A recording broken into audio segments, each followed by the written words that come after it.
Okay, welcome back. It is Wednesday, March 25th, 2020, and we're back here on our reading page together. So, what I'd like to do is read through this again. I think we can cruise a little bit through that, just like a cruiser. We can cruise through a little bit. You should have had a little bit of practice, got some of our information. Check any new words you might know. Here we go. We're going to start sentence number 1. This is still a pretty big word over here on this word, but we know it has an ing sound at the end, a buh at the beginning. So as long as we can get that part, we're cool. Here we go. Ready? Sentence number 1. Borrowing scissors. Number 2. The teacher had 14 pairs of scissors. Sentence 3. She gave 11 away. Sentence 4. How many does she have left?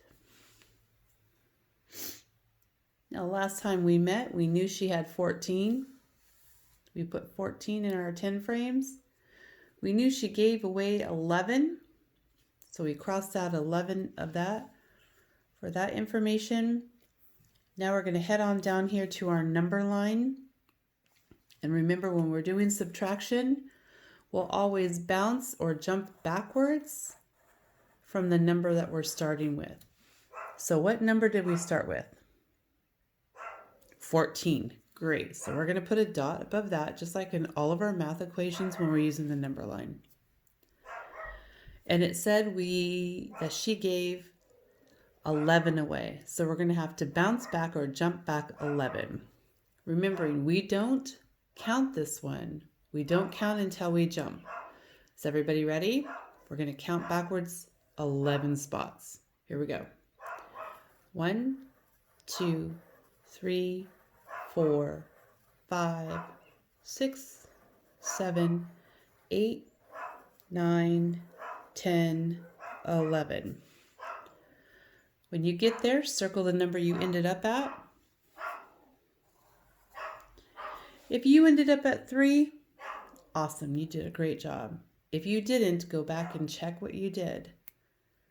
Look at the example that's here and try it again.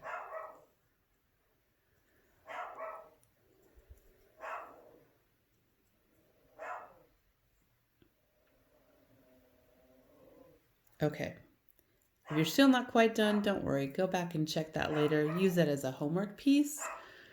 We're going to jump all the way down to our number bonds.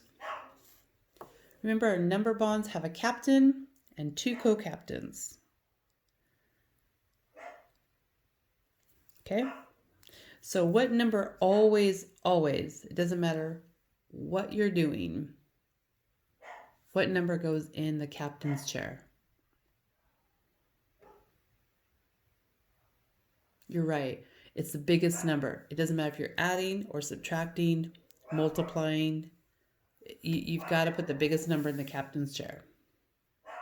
So for this, we go back up to our reading, and we know our biggest number up here is going to be 14. Great job. Now, if you go to your 10 frames or your number line, you can find your other information. So in either one, we started with 14 because that was our biggest numbers. And you can look back up here in your reading.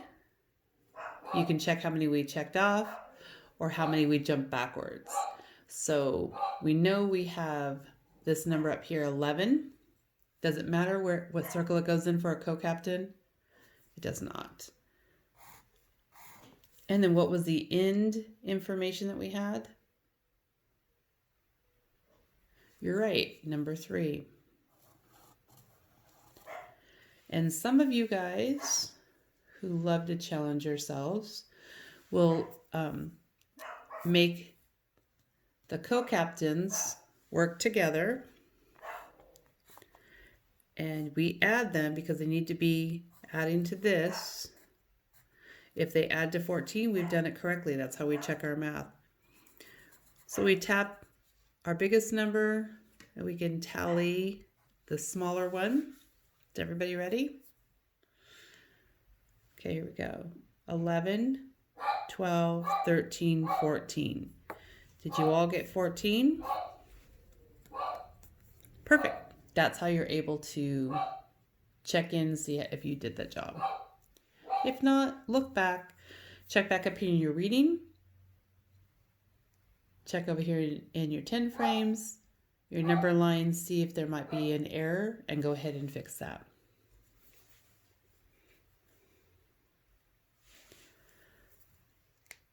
All right, so we'll see you tomorrow to finish up the equation and the answer statement.